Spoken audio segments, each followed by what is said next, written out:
Saturday Playhouse. Chocky by John Wyndham, dramatised for radio by John Constable.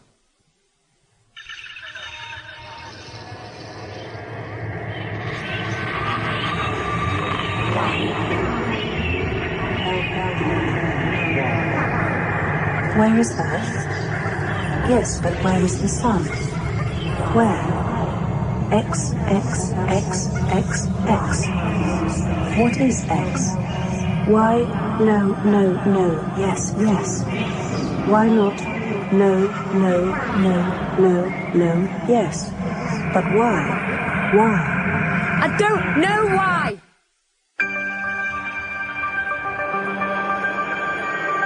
Chocky by John Wyndham, dramatised by John Constable. I don't know why, it's just the way things are. Well, the time the world takes to turn round is a day, and that's 24 hours, and... Daddy? I don't see why 32 hours would be more sensible. Nothing. I'm just... Anyway, 24 hours do make a day. Everyone knows that. He's at it again. And 7 days... What do you mean again?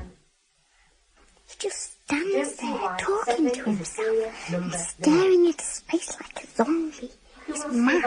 Don't ever let me hear you say that again. A week just is 7 days.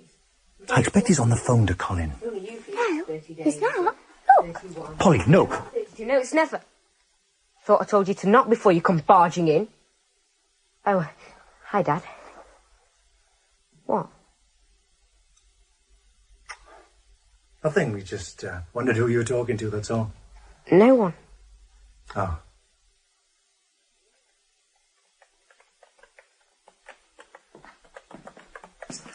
How's it going?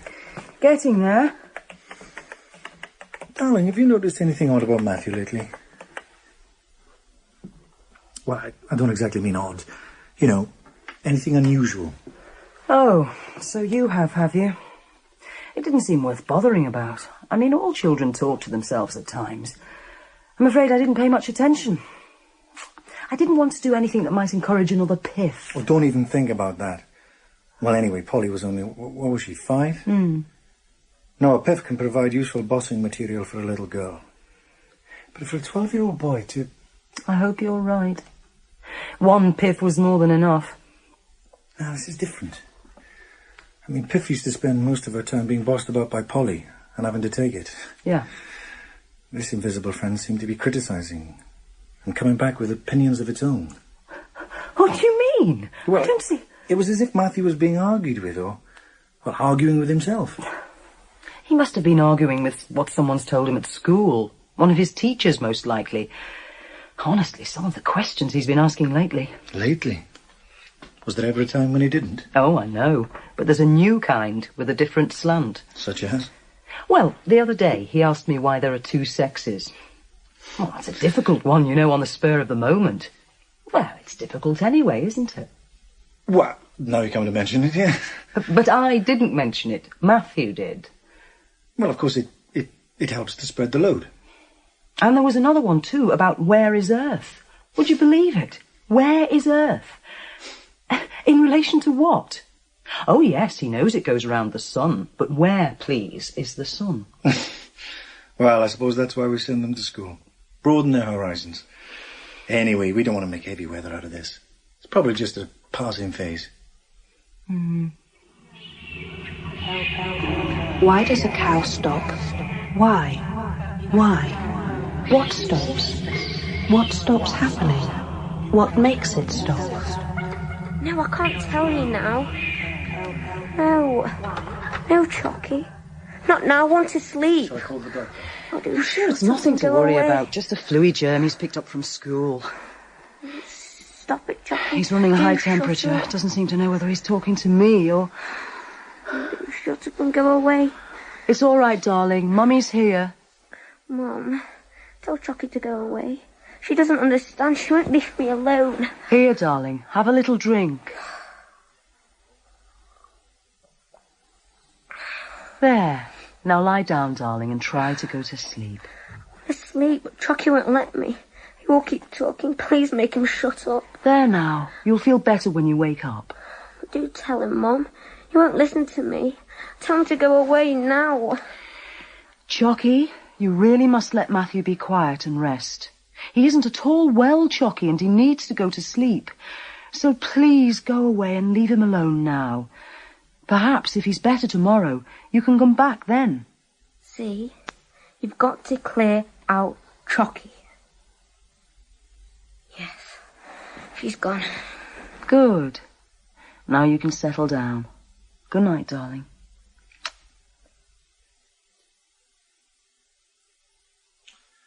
Well, what are we supposed to make of that? Aren't they astonishing? Oh, dear. It does very much look as if this family has landed with another piff. Oh, let's hope this one doesn't start occupying invisible chairs. Feeling sick in tea shops. What's odd is, did you notice? It doesn't seem clear in his own mind whether this Chocky is a him or a her. Children are usually very positive about that. They feel it's important. I wouldn't say the feeling of importance is entirely restricted to children. But you're right. It is odd. The whole thing is odd. Dad, why is it a cow stops? Why does it stop what? Well, it seems to get a bit of the way, and then it just seems to stop. I mean, it doesn't want to stay in the field, so why doesn't it just open the gate? Well, but they don't know how to. What I mean is, when the farmer opens the gate, the cow knows it's time for milking and which store to go to. And then about coming back to the field, but then... What you mean is they just stop understanding? Yeah, but why? I mean, if they've got brains enough to remember all that, why can't they remember how to open the gate? What is it that doesn't go on happening in their heads that makes them stop? Look, now you've gone and scared the poor thing. Not now, John. No, shut up. Dad, do you know what 5 X's mean? X, X, X, X, X. I can't say I do. Look, is this something to do with someone called Chocky? You know, when you were poorly, you were rambling on a bit, you know. Delirious. Sounded as if this Chocky character was pestering you with questions. It's all right, if you don't want to talk about it. It's all right, Dad. Chocky says it's all right to tell you about him. Only she doesn't want to worry Mum. Oh, I see, yes. So who exactly is this Chocky? I'm not exactly sure. I know he comes from somewhere far away, another universe. I don't even know what she looks like. She's just this voice talking and asking me questions. Look, I get a bit confused with all this he and she business. It'd be easier if I knew which Chocky is. I thought so too. But Chocky doesn't seem to know. Oh, that's a bit unusual. I mean, it's one of those things that people are generally pretty sure about. Chocky's sort of different. I explained about hims and hers, but he didn't seem to get it. Said it sounded like a pretty silly arrangement and wanted to know why it's like that. I couldn't tell her. Do you know why, Dad? Well, not exactly why, no. It's just how it is. It's one of nature's ways of managing things. Chocky keeps finding lots of things to me. She thinks animals are just a hoot. Sometimes she sounds like Colin's bossy sister, you know. It does sound as if Chocky inclines more to the female of the species. What do you say we call her a she? If only for the sake of grammar. Chocky's hopeless at grammar. She can't seem to get the grips with tenses and plurals.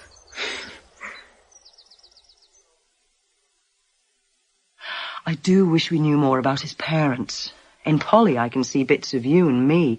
Gives me something to go on. But with Matthew, there's no guide at all. Oh, God. You don't think it could be drugs? In Oswestry.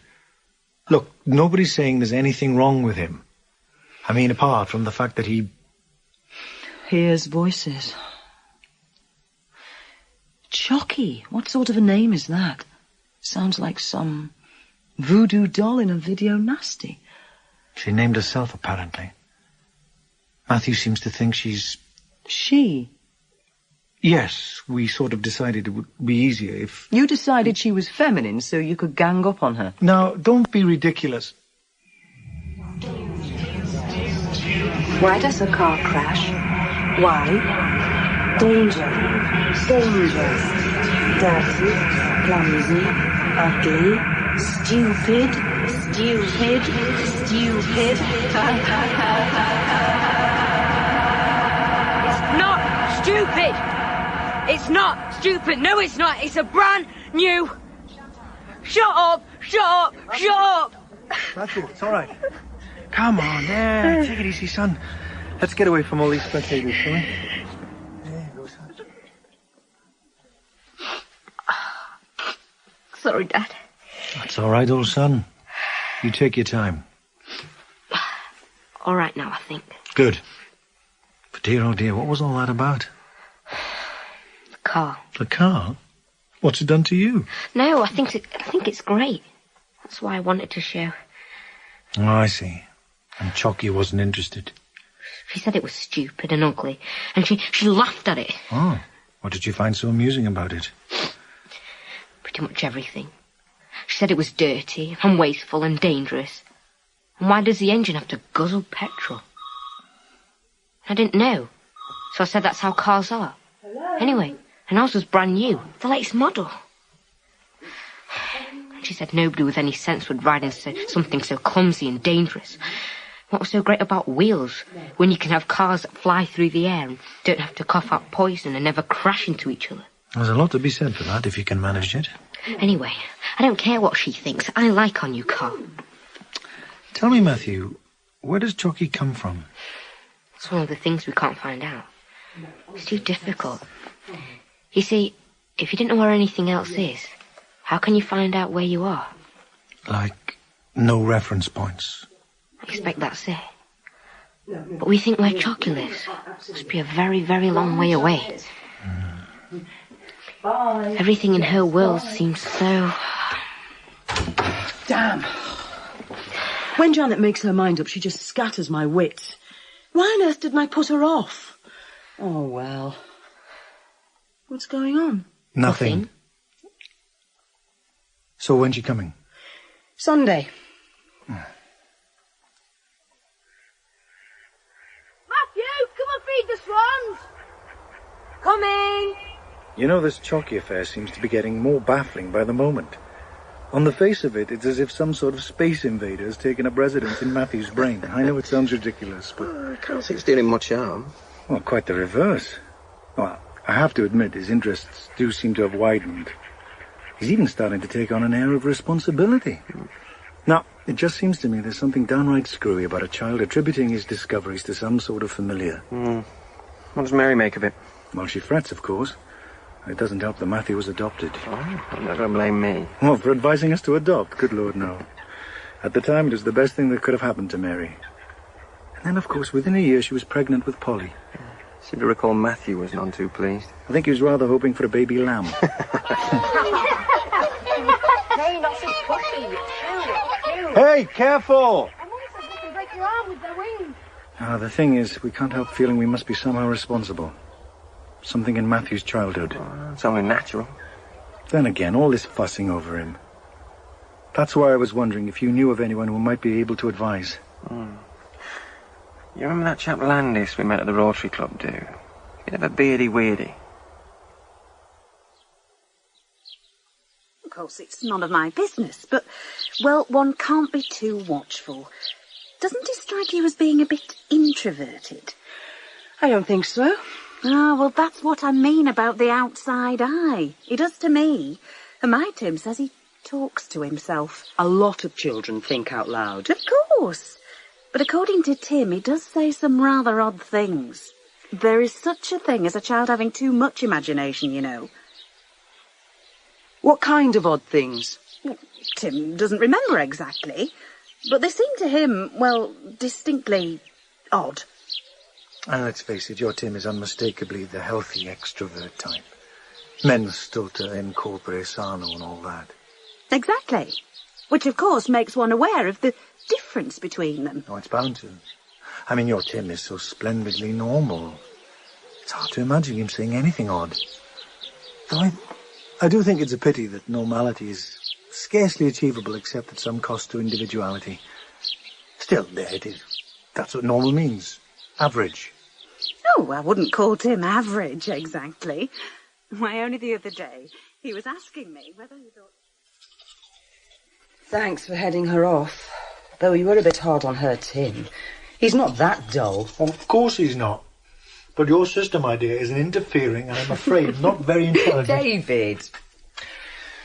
Like all parents, what she really wants is a child genius who's perfectly normal. She's right about one thing. We don't know anything about Matthew's heredity. And we certainly don't know that heredity has anything to do with it. I spoke to Dr. Icott. Well, you didn't take Matthew, did you? I decided not to. I was afraid he might see it as a breach of confidence. Well, yeah. I've nothing against Icott as a pill pusher and a measles spotter, but I don't think this is up his street. You're right, it isn't. I tried to explain to the old fool that I wasn't asking for an opinion. All I wanted was a recommendation to a suitable specialist. From which I gather that what you got was an opinion. Oh, yes. All Matthew needs is plenty of cold baths and exercise and the window open at night. Oh, please. David, we must help him somehow. What about this chap Landis? Alan mentioned. He specialises in mental disorders. And he's got a job at the Clodesleys, so he must be some good at it. If he was willing to come up and take a look at Matthew, he might even be able to take it on himself. Nothing can travel faster than the speed of... Oh, here we go again. Castle Brain 5X? Well, young Gore, what do you know that Einstein didn't? Doesn't matter, sir. Oh, but it does. Any challenge to Einstein is most important. Perhaps you can tell us what travels faster. Thought, sir. Thought, Gore, is a physical process. It involves neural messages, synapses, chemical changes to the cells. You will find it is considerably slower than the speed of light. If not, a great many road accidents could be avoided. But what, Gore? Well, sir, perhaps, if you can sort of throw your mind. Sort of throw? Would project be the word? Yes, sir. If you can project your mind, space and time sort of don't count. You can go through them at once. Oh, I see. A most interesting proposition. Perhaps you yourself can perform this feat. No, sir, But you know a man who can. Well, perhaps you could bring him along sometime. I'm sure we'll find it most instructive. Well, having established that nothing in the universe, with the possible exception of Matthew Gore's brain, can exceed the speed of light... Matthew, this is Mr. Landis, the friend of mine I was telling you about. Roy. Pleased to meet you, Matthew. Are you a head shrinker? Polly! I don't know where she picks up No, I'm just someone with an interest in Matthew's friend Chocky. I have a feeling I may have run across someone a bit like her. Someone who talks to you in the same way? Not to me personally, but to someone. Well, quite a few people, actually. Why don't we leave you two to have your talk? Come on, Polly. Oh, Mum.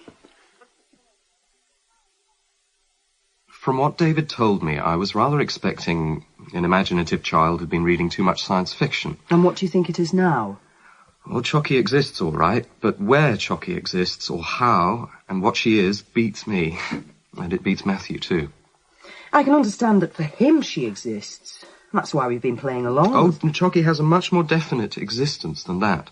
Whatever she is, she's more than his own invention. His conscious invention, yes. But could she not be some sort of complex? Well, naturally, I looked for some personification of his subconscious, but I don't understand it at all. I know what it looks like, but that's sheer nonsense. Oh, please. What does it look like? More than anything I've ever come across, it looks like a case of what our unscientific ancestors used to call possession. They would have said that this Chocky is a wandering, if not wanton, spirit that has invaded Matthew. But that being, as you said, sheer nonsense. We must be careful not to be as dogmatic in our way as our ancestors were in theirs. When Matthew says he talks or listens to Chocky, he may be speaking metaphorically, but the conversations are quite real. You'll have to explain that.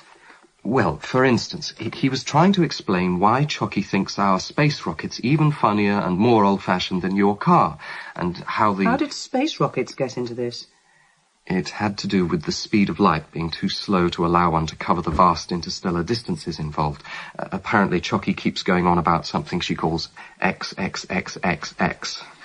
But there Matthew seems to lose her among ideas that are beyond his grasp. As he puts it, it won't turn into proper words. He is only 12. Well, exactly. In fact, he has an exceptionally good vocabulary for a child his age. The point is, if he were simply passing on questions he's heard, he wouldn't have that difficulty. So how do these questions get into his head without the words to formulate them? This is all rather academic. No, on the contrary, it's at the very root of the... Look, according to Chocky, our civilization is still suffering from a primitive fixation on the wheel. Now, where would a 12-year-old pick up an idea like that? Very well. Suppose we agree that subconscious promptings are to be ruled out. What's to be done about it? I don't know. I literally do not know what's got into him. I wish I did. Something has. So what it amounts to is that all you have to tell us is that you can't see any way of helping Matthew. Helping him? I'm not even sure he needs help. He doesn't particularly like this Chocky. In fact, she frequently irritates him. But she does provide him with... No, you're talking as if this Chocky really exists. Let's get this straight. Chocky is simply a name for an imaginary companion, like Polly's Piff. I'm afraid I can't have made myself clear. Piff was a child's invention. Chocky is, in some way I don't understand, objective. She comes from without, not from within. Perhaps I shouldn't have used the word possession. It isn't domination, it's more like a working arrangement. What on earth do you mean by that? Matthew has taught Chocky to only visit him at certain prearranged times when he can give her his full attention. I don't understand this. One doesn't have to be a psychologist to see the danger of a fantasy getting mixed up with reality. I agreed to David asking you because I thought you might be able to suggest how we could rid Matthew of his fantasy without harming him. Instead, you seem to have spent the day encouraging him in it, and to have become infected with it yourself. You're sad. You spend all your time talking to this Chocky person. Sure, you stupid little idiot. You don't know what you're talking stupid. about. That's why no one wants to be friends with you, because everyone knows you're mad. You're the one who's mad. Even Colin thinks you're mad. Shut up! Shut up, the both of you! And what have you got to cry about? You started it again, as usual. Darling, Daddy doesn't mean it, but you really must try not to quarrel with Matthew, especially at meal times. Matthew doesn't want to quarrel with you, and I know you hate it too, really. So do try. It's so much nicer for everyone if you don't. But I do try, Mummy, only I can't help it. Well, you'll have to just try a little harder, won't you? I'm sorry about that. But honestly, we haven't had a meal in the last 2 weeks without this infernal bickering. And it's always Polly who starts it. I don't know what's come over her. They used to get on so well. She's jealous. Jealous? Of what? I'd have thought that was obvious. But that's ridiculous. Chocky isn't real. She doesn't even exist. She's real enough to Matthew. And you two haven't helped by deciding she's a she. Polly's always been his confidant. Now this Chocky has replaced her. She feels left out, and I'm not surprised she's jealous. It's getting beyond a game of make-believe, and...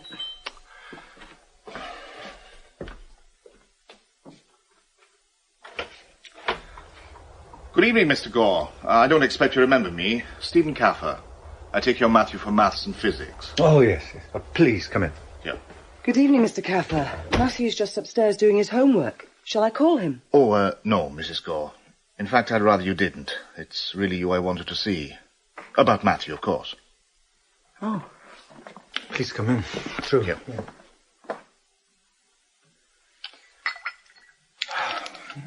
Well, now, what seems to be the trouble?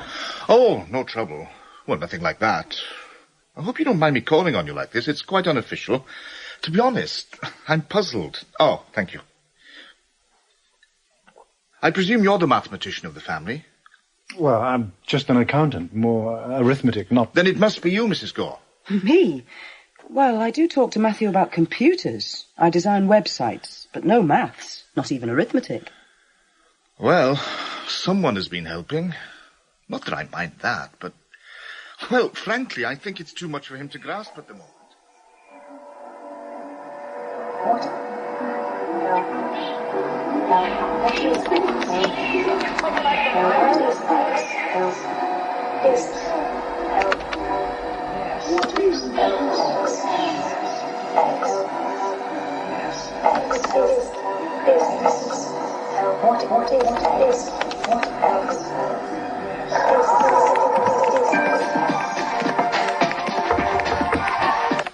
Yeah?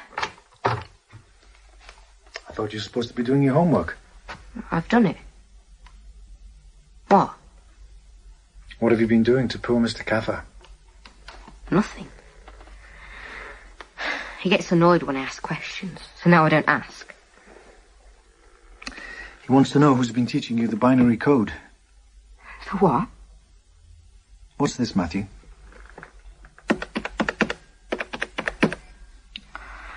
Uh, 179. Wouldn't it be simpler to write it in the ordinary way? That's the way I have to use with Chocky, because that's how she counts. She thinks it's silly to bother with 10 different numbers just because you've got 10 fingers. And all you really need is 2 fingers. You mean Chocky counts in Y's and N's? Yeses and no's. Look. Yes, yes. No, no. Yes, yes. No, yes. See, each one is double the one in its right. So if you start on the right and add the yeses together, it comes to 179. I see. Mr. Caffer also took the liberty of delivering your school report in person. Oh. Seems he's not the only one who's a bit perplexed. Your music teacher can't seem to decide if you're young Mozart or simply tone deaf. She says I'm crap at music. I'm sure Miss Soames doesn't use language like that. Then there's Miss Blade, biology. She seems a bit sniffy too. Oh. She was going on about some plants have only one sex. And I said, so do some people. And she said, nonsense. And I said, it wasn't, because I knew someone like that. And she said, what did I mean? In that tone of voice. And then I shut up, because I couldn't tell her about Chocky, and ever since. She keeps giving me these funny looks. That's all. Does Chocky ever talk about her mother and father? Yeah. But the hims and hers get mixed up, as if they were both the same. She thinks it must be terribly confusing to have 2 parents, and not a good idea. Why's that? She says it's easy to love one person, but if your parent is divided into 2, you only upset yourself trying not to love one more than the other. She thinks that's why we're all so unhappy. Dad, you don't think I'm mad, do you? Good heavens, no. Pay no attention to Polly. It was Colin. You haven't told him about Chocky, have you? No.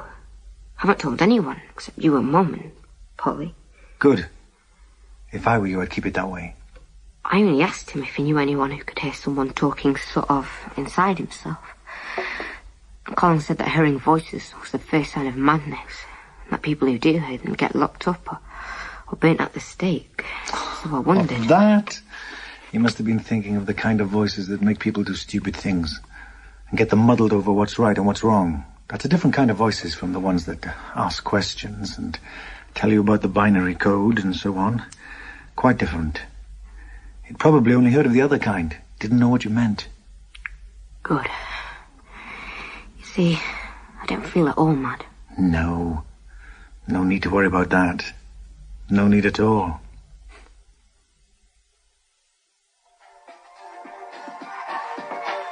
Help. Help. I am here. I am here. Here. 1, 2. Help. Help. Help. We shouldn't be doing this. I know, but... David, what is it? What does it mean? You don't think this Chocky could be some sort of computer virus? You can't catch a computer virus. Well, perhaps we shouldn't read too much into it. All the kids are messing around with the sampling. Oh, hello, Matthew. I thought you were at, Mum was just tidying your room. You'd left the computer on. We didn't mean to. We were just curious. Did you do that? Yes. I didn't know Miss Soames had got you composing. It's not for Miss Soames. It's private. You seem to be hearing things in quite a different way. I expect it's something to do with growing up. It's all right, Matthew. We were only wondering who really did it. I did. I mean, sort of. Well, I did do it. It doesn't matter a bit, darling. I think it's very good, though it's rather strange. I did do it, Mum. Really, I did. Why it sounds sort of funny is because that's how Chocky hears things. Tell us about it, darling. It happened one day after music. Miss Soames said that what I'd done was hopeless. Chocky said it was because I didn't know how to listen properly. So I said I didn't see where properly came into it. You either hear things or you don't. And she said no, because you can listen to things without hearing them. And what about trying an experiment with me composing and her listening? Matthew, does Chocky speak to you through the computer? No. Well, I mean, she doesn't need the computer to speak to me. But you see, the way Chocky thinks is somewhere between words and music. She has trouble finding the right words? Yeah. So I thought if I sample all the words I could think of, and not some musical note. That was your voice. It didn't sound at all like it. It's sample, Mum. Anyway, we still haven't cracked the words. Even the music didn't come off at first, because I couldn't empty my head. But the more we did it, the easier it got. So now all I have to do is toggle the mouse and we'll sort of switch off me, and the music comes. Only the way it comes is the way Chocky hears it, not the way I do. I think I understand, Matthew. You sort of hand over to Chocky. But I should think that feels a bit funny, doesn't it? At first. But then it gets more like riding a bicycle. No hands. Only not quite, because it's Chocky doing the steering, not me. It's sort of hard to explain. I suppose it doesn't ever happen when you don't want it to. By accident, I mean. Oh, no. I have to make it happen by thinking of nothing.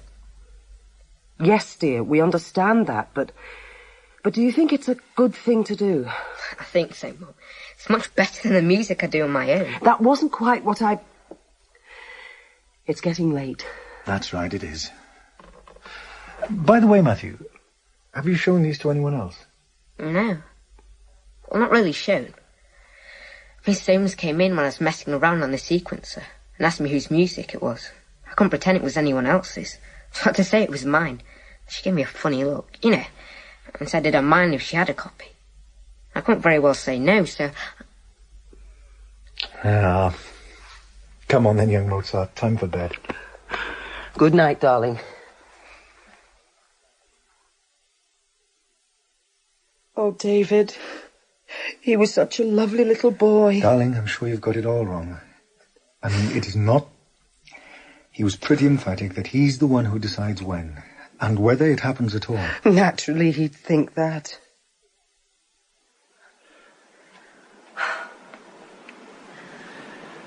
Worth the climb, eh? Oh, you can see for miles. Look at it. All silver with frost. And that sky, so red. Careful, not too near the edge. Is that Clanny-Munnock down there? What do you mean, Clannamunnock? Clanna-Munnock. I'll get there in the end. Well, we've only lived here 13 years, haven't we? It's good to hear you laugh again. Oh, it was good of Sue to have the kids. I just needed a break from them. Not to mention you-know-who. Yes, it's getting a bit chilly. What do you say we head down for a swift one in Lanny Monkey?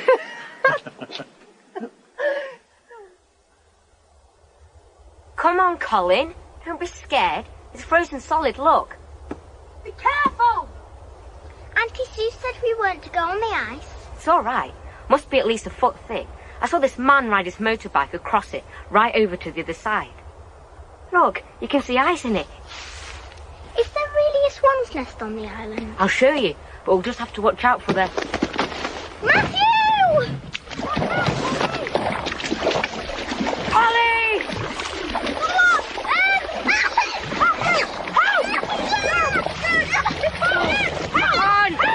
I can't! You can. You can. Think. Nothing. Nothing. Must. Help. Help. Help. Polly.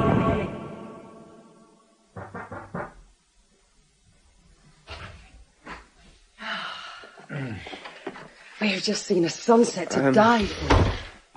What is it? What happened?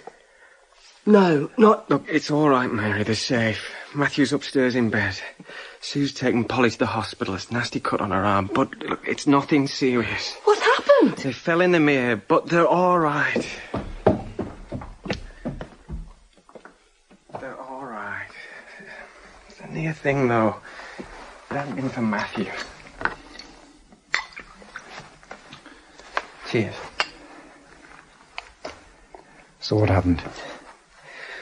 Sue specifically told them not to go on the ice, but our Colin says Matthew decided to walk over to the island, and Polly followed him. He reckons they must have been at least 30 yards out when the ice cracked. Polly went straight into the water. Matthew tried to pull her out, but, well, you know how ice can suddenly... a huge chunk broke up just like that. The two were thrashing about in the water, and Colin thought they were done for.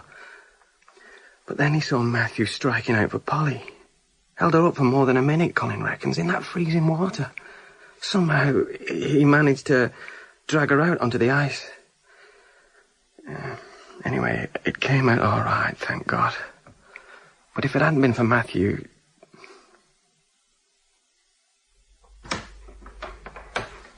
Hi, Dad.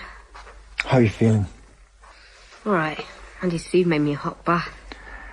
I've been hearing great things about you, Matthew. It's not true. No? Must say I was a bit taken aback. I never knew you could swim. I can't. It was Chocky. What happened? She was sort of fierce. At Mr. Caffer, only more so. I was so surprised. I stopped panicking. She told me to think of nothing, and I don't know how, but somehow she showed my arms and legs how to swim. You see, it was really her, not me.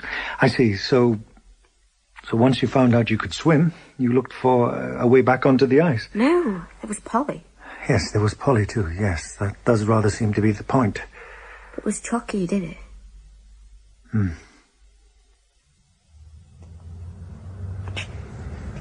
I believe that Matthew believes it.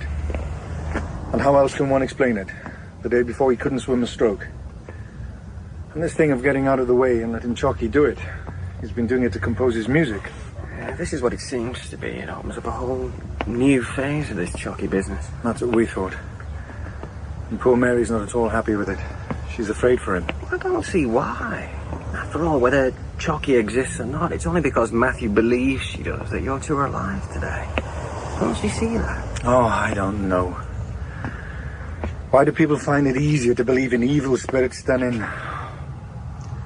Hello? Who's Matthew talking to?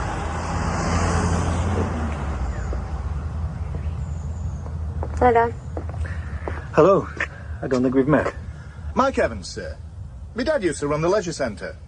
I was just asking Matthew about his exploit. Quite a local hero, you know, after yesterday. Maybe, but he still has to eat.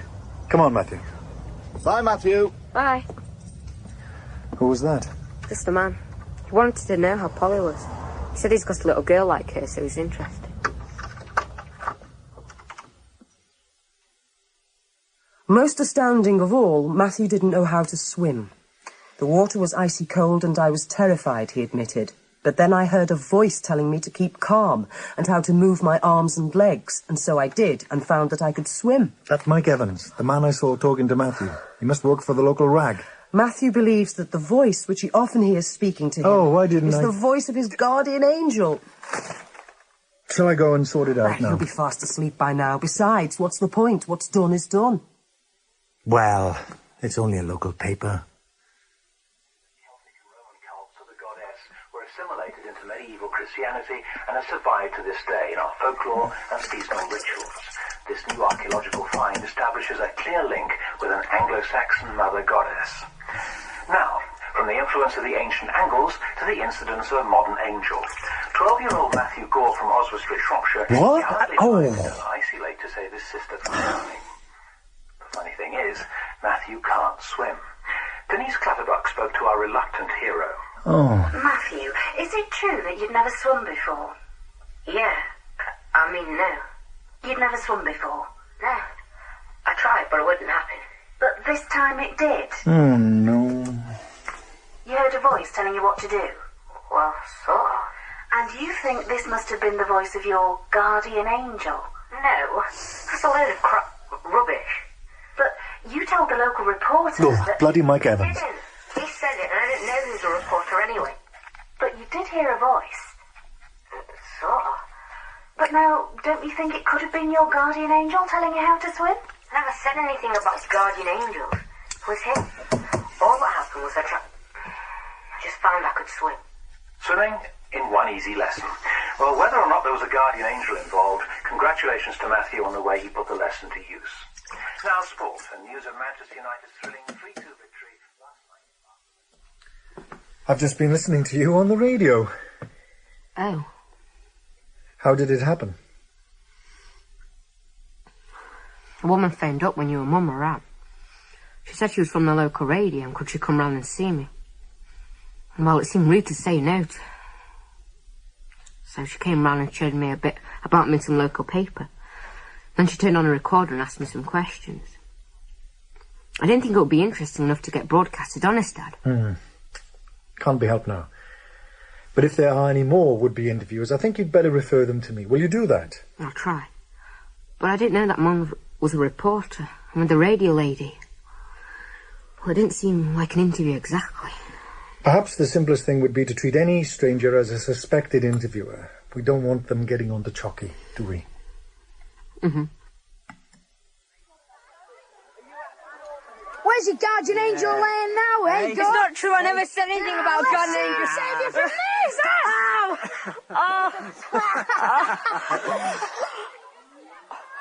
Look, his eyes! His eyes!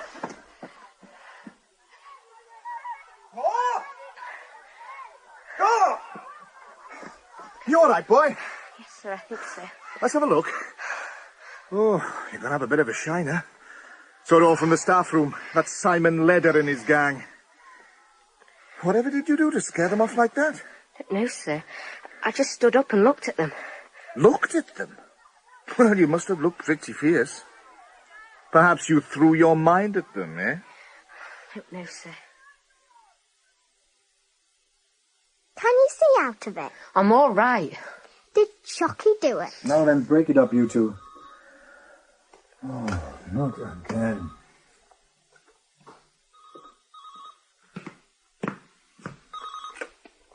Hello? David? Oh, look. Roy, it's not a good time. Yes, I heard on the radio. Sounds like our Chocky's coming into her own. Yes, the press are onto it. Phone's been ringing all day. Well, I've been giving it a lot of thought, and I reckon Sorb's your man, Sir William Sorb up in Manchester. He's had some quite remarkable successes. If anyone can help, it's Sorb. I seem to recall you were doubtful whether Matthew needed help. Well, still am. But your wife does, you know, and you yourself could do with some definite assurance, couldn't you? I could have a word with him. I'm pretty sure he'd be keen to see Matthew. I'll have to talk it through with Mary. The Home Office was not available for comment. You're listening to Newsday. The time, 23 minutes past 8. And would you believe it?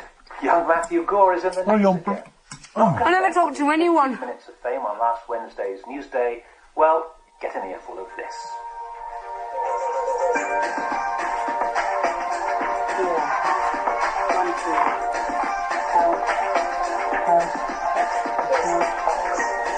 Did you do that? Yeah. I never gave it them honest, Dad. I believe you. It's weird. 1, 2. Help. Help. What is X by 12-year-old Matthew Gore, which has just scooped first prize in the new millennial... What? Matthew! That music teacher. Well, whatever X might be, Listen. here on the Newsday programme, we don't know our bass and drums from our trip-hops. We're assured the judges were not swayed by the child's... It's outrageous. I don't know what these teachers are coming to. How they expect children to learn any manners when they're taught by people like... I want you to write to the headmaster, telling him what we think of her and demanding an apology. She won't apologise. Why should she? One of her pupils composed something she thought was good enough to enter in this competition. What right has she to send it in without consulting us? Naturally, she thought we'd be delighted, and so we should, if it weren't for this Chocky business. She didn't even ask Matthew. I wouldn't mind betting that right now she's expecting us to call her and say thank you. Go ahead, write your letter. You won't get an apology. What are you going to do then? Make a row? Go to the press, tell them exactly why you didn't want anyone to hear your son's music. How long will it take before Chocky's right out of the bag? No, Mary, I'm sorry. Darling, don't. Why? Why us? I don't know. Oh, darling, don't cry. I'm so afraid for him. Tell me honestly, they won't think he's mad, will they? Of course not. How could they? You couldn't find a saner boy than Matthew. But if they find out about Chocky, that he hears her talking to him, I mean hearing voices... Darling, please get it into your head. There is nothing wrong with Matthew. I just want him to be normally normal, not plus or minus anything. Look, whatever Chocky is, I think we'd be wrong to regard her as a threat. She seems inquisitive and intrusive, but basically well-disposed, essentially a benign kind of presence. Oh, I see. Now you're telling me it really is a guardian angel. No. Well, I suppose in a way, yes.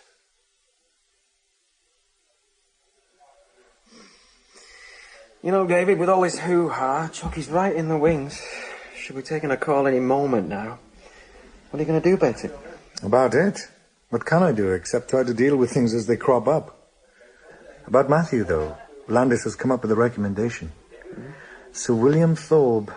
Thorpe with a handle. Yeah, I know.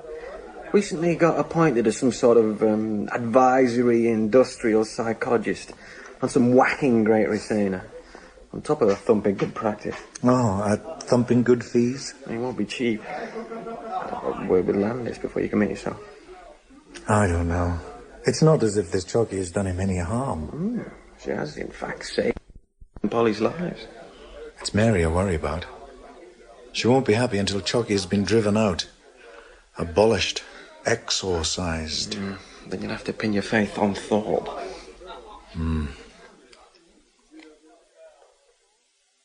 The Report, the Sunday Voice, the Psychic Observer, for heaven's sake. The phone hasn't stopped. And some dotty old clergyman eager to explain that a guardian angel was a pagan concept and asking me to show Matthew the error of his ways. Oh, and then Janet rang up. Oh, no. Oh, yes. Thrilled to hear we've got a composer in the family, though she couldn't help feeling his music was a bit, what was it? Disturbed. And wants to come over tomorrow to dissect him?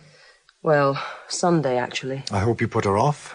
Well, you know how insistent she is. Oh, well.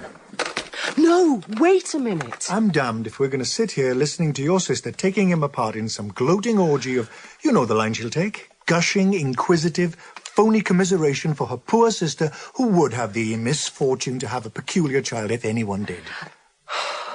I'll do it.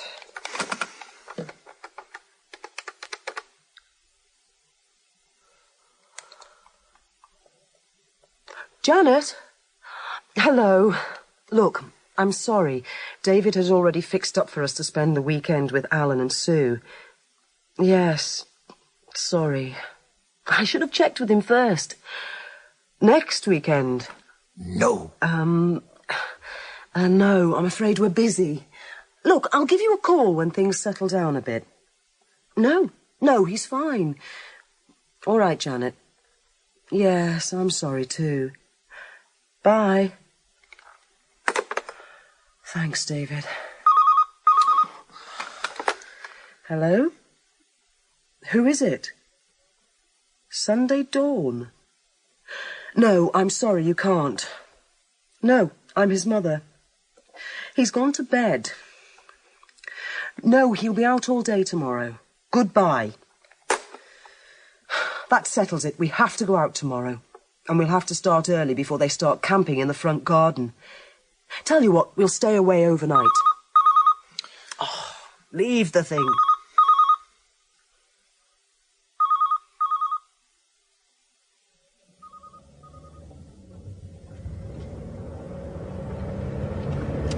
I hope they don't break in while we're away. I feel like a refugee. It's all Matthew's fault. It isn't. I don't want any of it to happen. It just happened. Then it's all Chocky's fault. You ought to be grateful to Chocky. I know, but I'm not. She spoils everything. We used to have to put up with Piff. She was a bit of a nuisance. Piff was just as silly. She didn't tell me things. I had to tell her. I bet Chocky's telling Matthew things now and asking him her stupid questions. As a matter of fact, she's not. She's been here since Tuesday. I think she's gone home. Where's her home? I don't know. She's a bit worried. I think she's gone home to ask about things. What sort of thing? Well, if she's not here, let's all forget about her for a bit. Good. I shall read my book. What's that supposed to be, a circus? It's a very interesting story about a pony called Twinklehoofs. He was in a circus 3 books ago. Now he wants to be a ballet dancer. Oh. I don't care if he can swim. He's not swimming in that. This used to be such a lovely beach. Now it's... Just the edge of Cloaca Britannica. Let's go somewhere else. Matthew, come on. You two go on ahead. I'll wait for him. Why can't we all go together? Come on, Polly.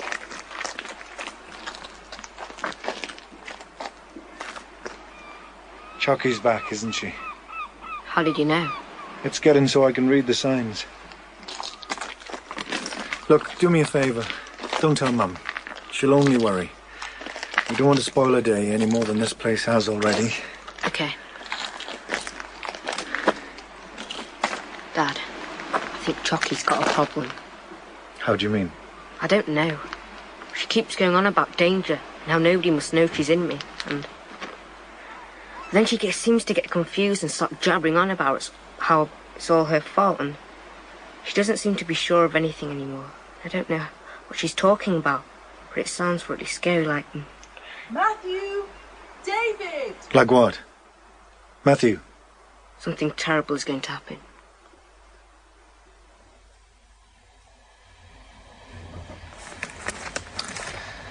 There it is, in black and white. Matthew Gore, 12-year-old composer of What Is X. Not a bad photo, though I'd like to know how they got hold of it. I expect we'll arrive in Manchester to find hordes of groupies waiting to mob you. Dad! Look, I told you, I don't want to be a composer.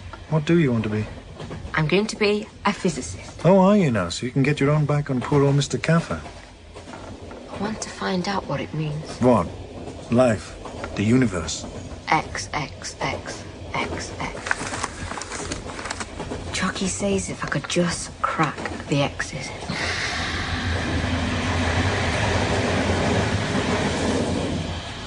Dad. This man we're going to see. Sir William. He's a shrink, right? Don't you go calling him that to his face. Sir William Thorpe is an eminent authority on the mysteries of the human mind. A psychiatrist. Well, that would be one way of... Now look here, Matthew. We've been through all that. There's absolutely nothing wrong with you. Quite the contrary. So why are you taking me to see a shrink? Stop it. Look. He's not going to do anything to you. He just wants to have a little chat. About Chocky? Precisely. I mean, we do want to find out as much as we can about her, don't we? Who she is, where she comes from. Chocky doesn't want me to talk about her anymore.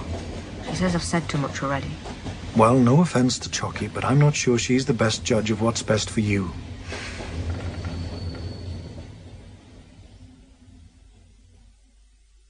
So, this, Chocky character is just a figment of your imagination?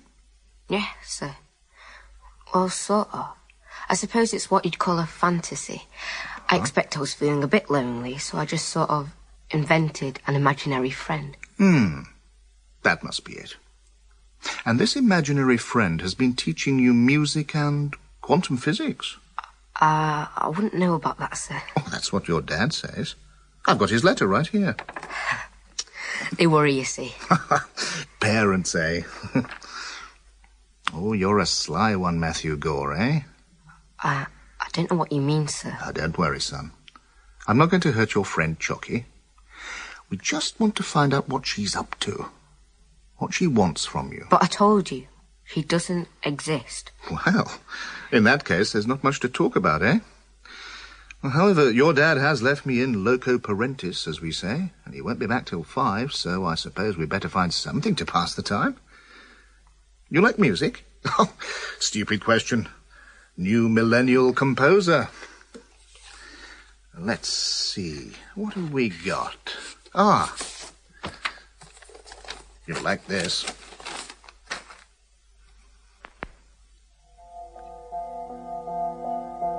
Look, Matthew. This record's got patterns on it. See how they all run into the middle? A bit like water going down a plug hole. Yes, but not quite. If you look very carefully... Just runs into itself and disappears to nowhere. Just keeps doing it. Just keeps... Oh. It's all right, son. I'm here. No. Help. Danger. Danger. Not here. Not here too. Help. Talk. Don't talk. No. No. Matthew. Matthew. Chocky. That's right, lad. Tell us about Chocky. No. No. Shut up. Shut up. Shut up. She doesn't want... Ah. But it's not what she wants now, is it? No.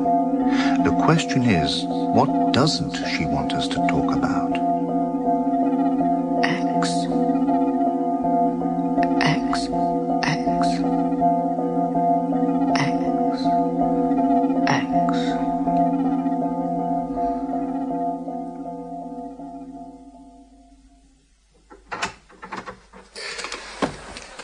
Well, how did it go? Fine. Gosh, is that the time? I thought I was only in there for about half an hour. What happened? Nothing much. He played me some records. Oh, so he runs a discotheque? Then he asked me some questions. Mr. Gore, Sir William asked me to make his apologies for not seeing you now. He has an urgent consultation, but he will be writing to you shortly.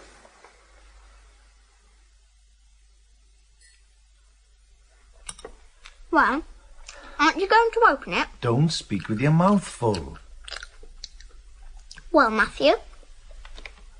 It is addressed to you, from the Royal Swimming Society, no less. Go on, darling.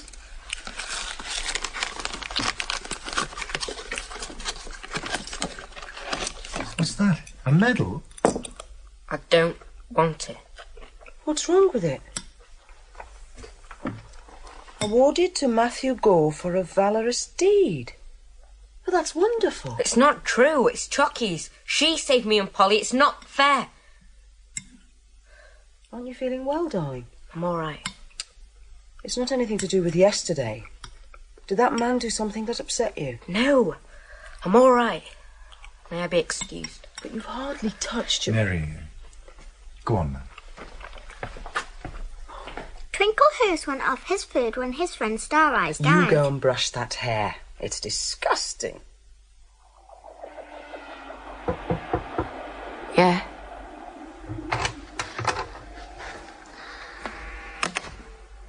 You're looking a bit played out, old man. Why don't you go to bed? I'll bring you something up on a tray. No thanks, Dad. I don't want anything. Well, you ought to have something. More composing. Can I hear? What on earth is that? It's where Chocky lives. It's a horrible place, isn't it? That's why she thinks our world is so beautiful. Sounds pretty grim. I suppose it must be very hot there. In the daytime. Those fuzzy bits are vapour steaming off the lake.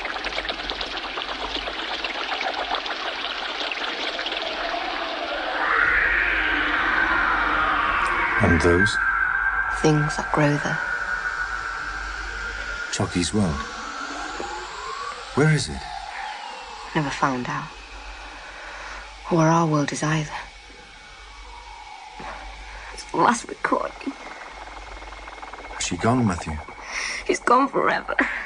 Dad, it's like losing a part.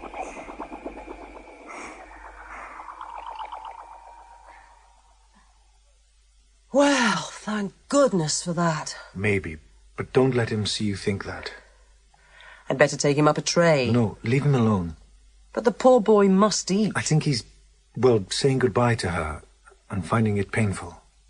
But David, you're talking as if... I mean, Chocky isn't real. To Matthew she is, and he's taking it hard. Do you think it's something that Sir William man did? Well, he obviously hypnotised Matthew. Suppose he told him when he was in a trance that Chocky was going away. I mean, Matthew goes to see him and the very next day. I do think it's a bit high-handed. We go to him for a diagnosis, which we haven't got, and get given a treatment we haven't even asked for. But isn't it possible that a suggestion of that kind might have cured him? Cured him? Well, I mean... Really, darling, after the swimming and the music and all the other ways he's come on, you can still think that? I can still hope that.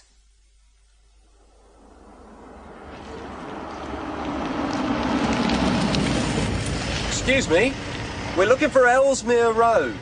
Turn right at the next junction, second on the left. Thank you. Don't suppose you happen to know a house called Pointings? Mr. Gore's house? That's my house, he's my dad. Oh, it looks like we're in luck. Hop in, we'll give you a lift. Gore. G-O-R-E. Matthew. No? You're quite sure? Yes, of course, thank you. Hello, darling. Matthew's not come home. I'm ringing the hospitals. I called the school first. He left at the usual time. So then I tried the police. They promised to ring us if they had any news. I've done the hospitals. Oh, David, thank goodness you're back. I've been imagining all sorts of things. Look, drink this, it'll do you good. I thought everything would be all right once the Chocky business was over. But he's closed up. He doesn't say anything. Not to me. And now just to go off like this. David, you don't think... No, of course not. And you mustn't either. He's been keeping it all bottled up. Look, assuming your man Thorpe has somehow succeeded in driving Chocky out, well, of course, it had come as a bit of a shock to Matthew. He'd got used to having her around, but, well, I can't see him doing anything silly. You really think so? You're not just saying that. But why wouldn't he call? He knows how we worry. Yes, that's what worries me. There. That didn't hurt a bit. The injections are to make your leg better. Where am I? You're in hospital, don't you remember? You were in an accident. Accident? Does my dad know? We told him you're doing fine. He'll come and see you as soon as he can. Now, tell me some more about Chocky. Yes. No. Of course. Thank you, Inspector. Well? What? Someone saw a boy of Matthew's description talking to a man in a big car. A Mercedes, he thinks. Looked like they were arguing, apparently, and then Matthew got into the car. Oh, God! No, Mary, no, you mustn't think that, no. Mary, come on. Oh, God. I don't know, I tell you. It's all right, you don't know, but Chocky does. You said she wants to help us open the channels. I told you, she's gone away, she's gone. There, don't cry, Matthew. I'm sure she can't have gone far. She'll be back. No, she says she's never coming back. Never. Oh, there, now don't. It's all right.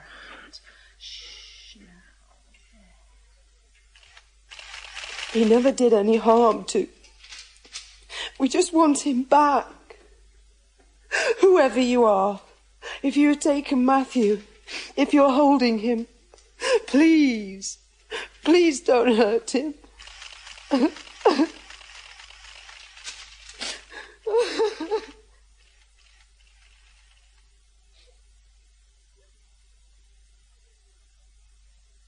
I bet he's been kidnapped.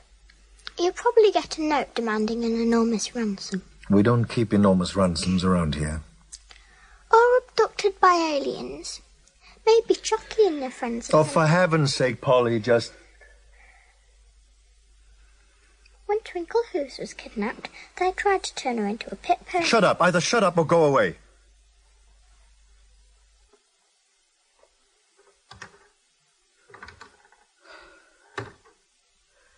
It's been almost a week. Nothing. Well, his picture's in all the papers. And it was on the news. And what with all the other publicity, well, let's just hope some good will come of it. You never think it'll happen to you. Try not to think about it. Hello? No, Janet, no. No news.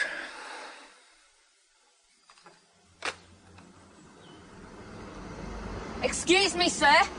Can you tell me what city is this? I think I could manage that. Lived here all my life. You're in Birmingham, son. What's your trouble?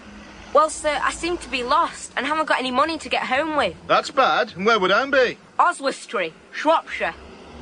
And who might you be? Matthew Gore.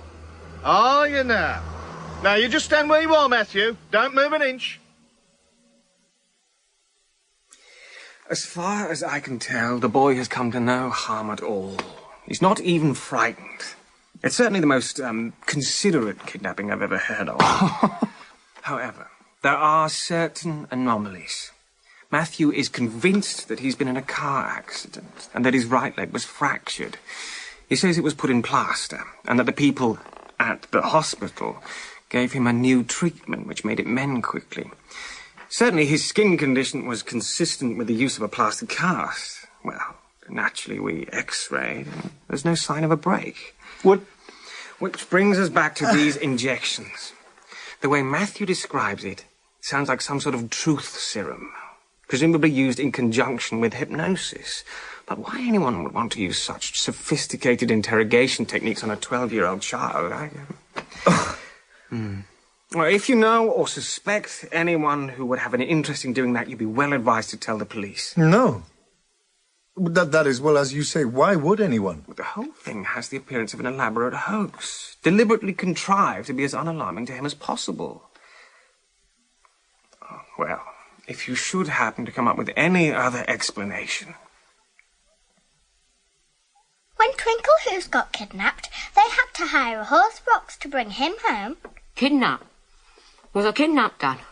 It very much looks like it. But they were kind people. They made me better. I mean, it was all phony. My leg wasn't broken at all. The police surgeon x-rayed it. But I had plaster on and everything. Anyway, why would anybody want to? Did you have to pay a lot of money? No.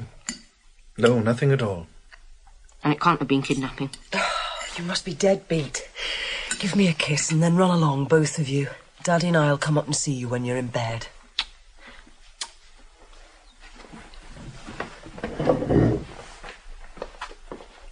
Oh. Well, what are we supposed to make of... Oh, Mary. Oh, darling, it's all right now. It's over.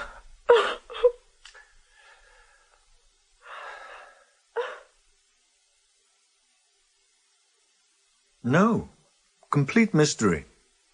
Well, he seems to be none the worse for wear. Thanks, Alan. Bye. Where's Mum? In bed, where you should be. What's the matter? It's Chocky. Ah. I thought she'd gone away for good. She did. But she's come back now.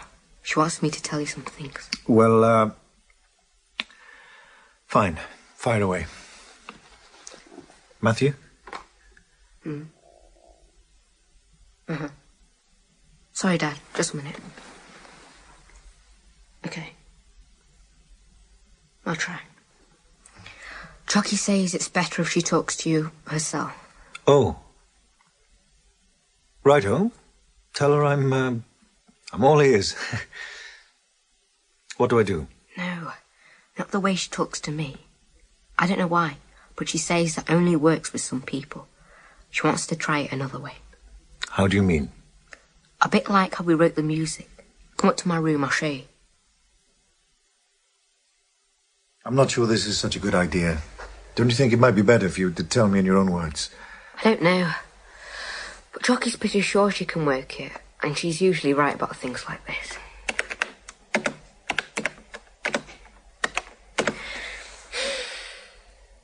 Now I'm going to think of nothing.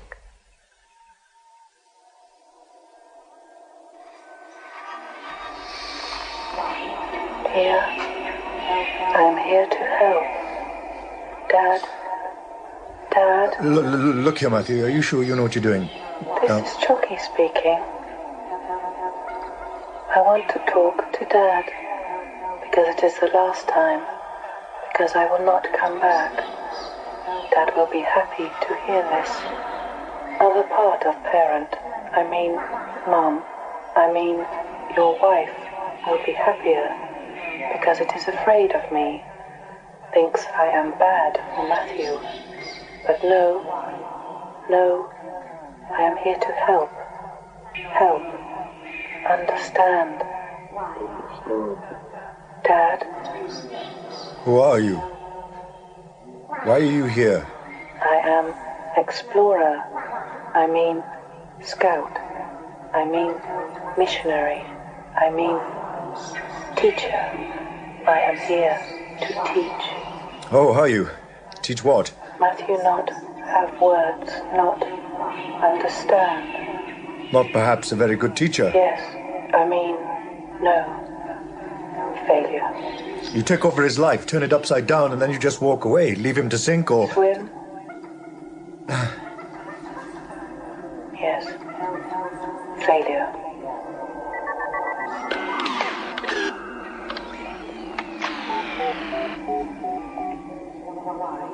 Where do you come from? Not know. Far away. Far? How far? Not know. Many, many parsecs. Oh. And why did you come here?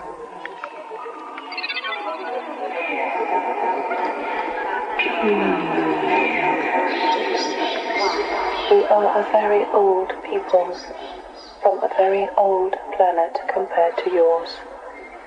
If we are to survive, we must colonize. Oh, so you're here to colonize us. I am here in mind only. It is difficult. A ship that can only travel at the speed of light takes a very long time to get anywhere. So a scout is sent.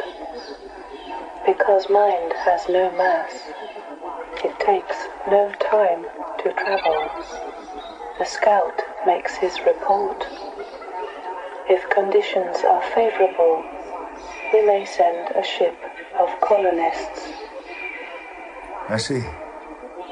So when can we expect a ship? What's the joke? Your planet is very beautiful, but it is no use to us. It is too cold, too much water. Then why stay here? Why not go and find a more suitable planet? We are explorers. As far as we know, we are the only explorers in the universe.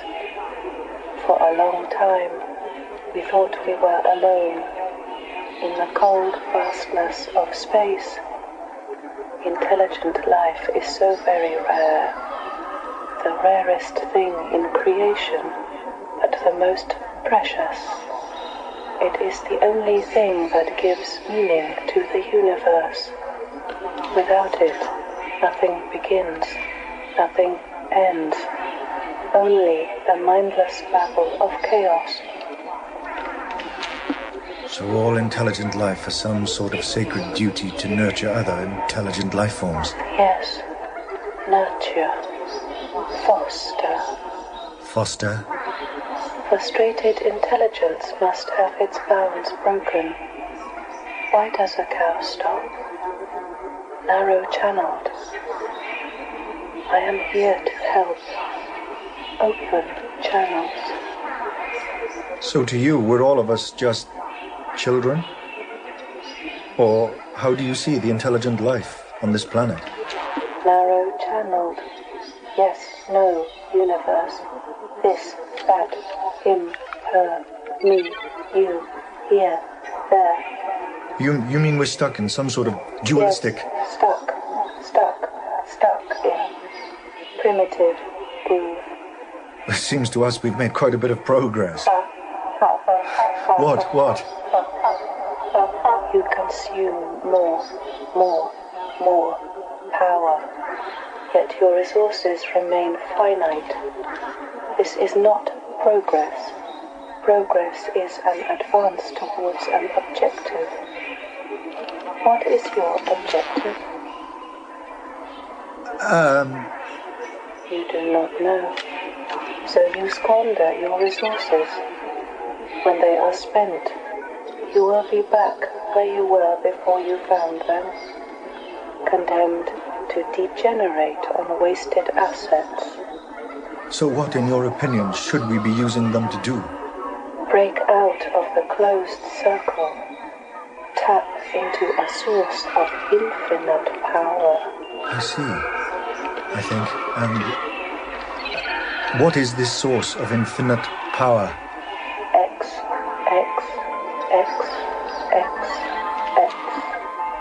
And what is X? Matthew has no word for it, because X cannot be thought in words. X is a concept he cannot grasp. I'm afraid he's not the only one. X is here, in the music. Listen, Dad. Listen to my music.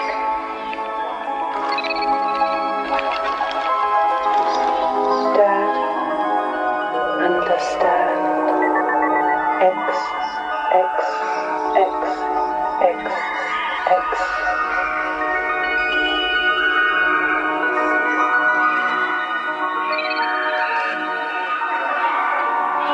I show you X, but you do not hear. You do not know how to listen. Look, Matthew. Chocky. I'm sorry if you feel we've let you down. But after all, we are only human. Oh, I know we've made a right mess of things down here, but... well, we're doing our best. Maybe we are like those cows you seem to find so funny. Maybe we do just get so far and then stop. The thing is, we don't know what you want from us. That's why we're afraid of you. I just don't think you understand what you were dealing with. An impressionable young mind. You could have driven him completely off the rails. I mean, why Matthew? Why? Out of all the eminent... Must be a young mind. Open. Ask questions. What can travel faster than speed of light? Why a young mind? Old minds. Closed. Shut up.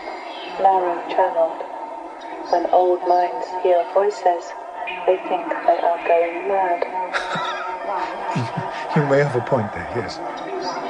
But I still don't understand what you wanted with Matthew. I would have taught him physics, the basis of a common language. I would have told him about X, and he would have begun to search for it. He would have become the most famous man in your world, greater than Newton, greater than Einstein. You know, Chocky, I don't think that would have suited Matthew. He hated taking the credit for saving Polly. He'd have hated all that unearned fame. So why have you decided to give up? I have failed here. I made mistakes. It is my first assignment. I was warned of the difficulties and dangers. I did not heed the warnings. The failure is my own fault. I don't quite see how. A scout, a teacher must remain detached. She must not allow herself to get involved or identify with her host. Above all, she must be discreet. Your mistake was to care about Matthew. Help, Matthew, Polly. Which led you to interfere in the natural course of events. So when he fell in the I mere... should have let him drown. Well, thank God for your lack of discretion. I mean, it did arouse a certain amount of unwelcome attention, as we learned, to our cost. But I still don't see... Yes. Attention. Danger. Sir William. Look into my hypnote eyes, Matthew. Look deep into my record. Have passion. Look, it all go down plug hole. Click, click, click. Tape recorder. Question, question. What is Chocky? What is X? X, X, X, X, X. No. Danger, danger. Help, help. Yes, no, no, no.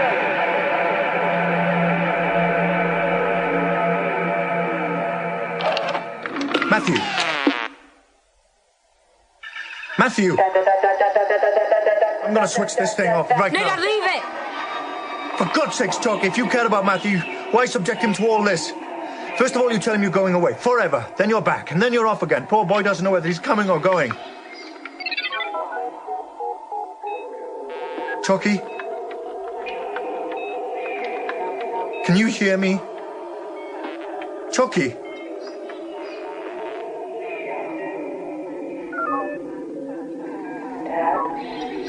What happened to Matthew? When Sir William hypnotized Matthew... He did not hypnotize me. I saw through Matthew's eyes, heard what he heard. Did Matthew tell him about... Everything. And I knew that having discovered my existence, Sir William would tell others. The others? There would be no end. That was when I knew I had failed. I knew I had to leave Matthew, and that I had to make the parting painful for him too, so he would think I had really gone for good, as I will go now, soon, go away. And that's why Matthew was kidnapped? Under the drugs and hypnosis, he could not lie. Everything I had ever told him went into their tape recorders. Their recordings included his pain at my leaving. His sadness convinced them it was true. But I don't understand. If, as you say, your purpose was to teach us how to tap the X's and whatnot, you had the whole thing on a plate. Whoever kidnapped Matthew wanted to know what you want to tell them. And yet instead of seizing the opportunity, you withdraw. It doesn't make sense. You do not know your own world. There are vested interests. Oil, gas, coal, atomic, power empires. How much would they be willing to pay to protect their interests? To stop a threat to their very existence? £1 million? 100 million? How much is a little boy's life worth? I tell you this because Matthew will be watched. They may have already bugged his room. It does not matter because this time I am going away for good. If you are wise, you will discourage him from taking up physics or any science. Do nothing to feed their suspicions. He is beginning to learn how to hear things, to make music. As a musician, he will be safe. You're going back to your own world? No. I have my work to do here. But this failure makes it much more difficult. They will be watching for me now. You think you can still do it in spite of that? I must do it. It is my duty as one intelligent life form to another. But now it will have to be done differently. An idea for one man, a flash of inspiration for another. More and more little pieces, innocuous in themselves, until one day it all comes together. The puzzle will be solved, the secret out, X, X, X, X, X, revealed. Goodbye.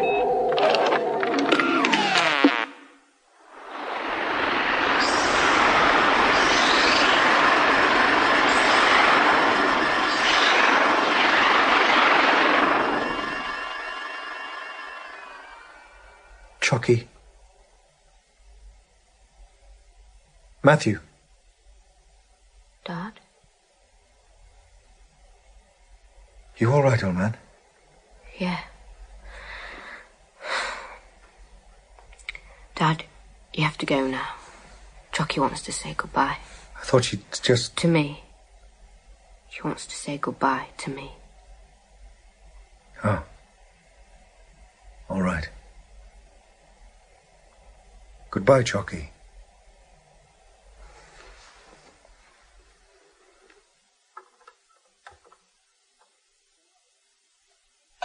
Aren't we going to do anything? What do you mean, do anything? Well, it's Sunday. We could do something. When Twinkle Who's got back from being kidnapped, they put on a special gymkhana for him. I bet he won all the events too. Well, of course he did. It was his party. No gymkhanas and no other jamborees. Matthew and I are going to take a quiet stroll, aren't we? It's going to be a bit dull. She made me notice things more. Can't you go on noticing things? The world's quite an interesting place, you know. Lots to notice. Oh, I do. More than I did anyway. And it's a bit lonely, just noticing it by yourself. But yeah, and she taught me how to hear. Perhaps if you could get it down in music, you'd be able to share it with other people. Yeah. It won't be the same. It'll be something. Matthew, I want you to have this. Dad, I said I didn't... No, take it. Go on. Read it. Awarded to Chocky for a valorous deed. You changed the inscription. Well, fair's fair. What do you think? It's all right. No, it is. Thanks, Dad. Now that they know about her, she says it'll have to be done differently. A hint here, a hint there, little pieces of the puzzle, until one day it all comes together. May take a long time. She says it may not happen in my lifetime, but it will happen. It will come, Dad. It will.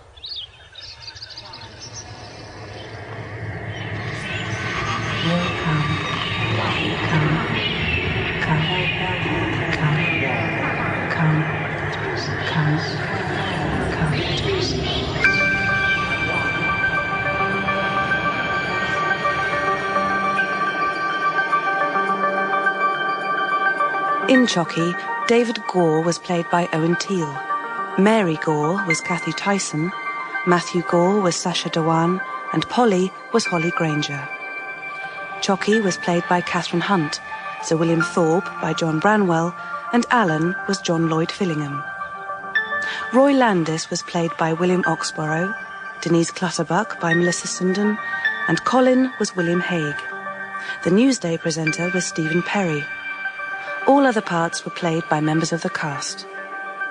The music was composed and played by Paul Cargill, with technical presentation by Steve Brooke.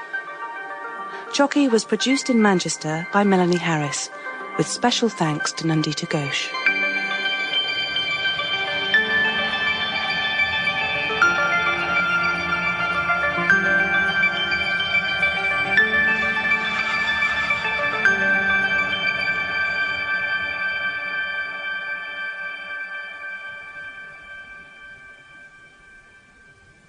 And you may be interested to know that Chocky is now available on cassette.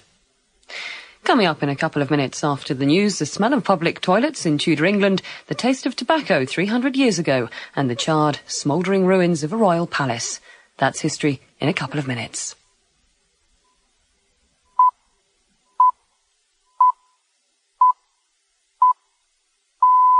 BBC News at 4 o'clock. The Foreign Secretary, Robin Cook, says deadlock has been avoided at the EU talks in Edinburgh. Discussions about enlargement of the Union had been hampered by a disagreement between France and Greece over the terms for Cyprus to join.